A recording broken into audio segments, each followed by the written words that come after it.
Sa ibang balita, hulikam sa Marikina ang salpukan ng isang motorsiklo at ng isang SUV. Ang rider nagtamo ng mga bali sa katawan at sugat sa ulo. Balitang hatid ni Gabriel Gonzalez. Paliko na ang rider na ito nang biglang masalpok ng humaharurot na SUV sa Barangay Concepcion 2, Marikina City nitong Sabado. Sa lakas ng pagkakabangga, tumila po ng rider, natumba rin ang tinamaang poste. Bumaba ang driver ng SUV at nilapitan ng biktima at bumalik din sa sasakyan. Naglapitan din ang mga taong nakasaksi sa insidente.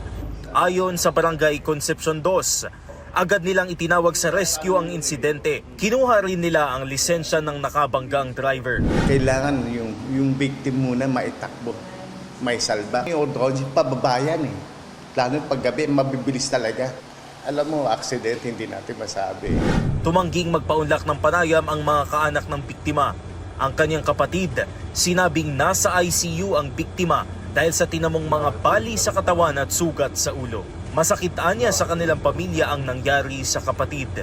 Nananawagan sila sa publiko na iwasan ang pagpapakalat ng maling impormasyon at paninira sa biktima.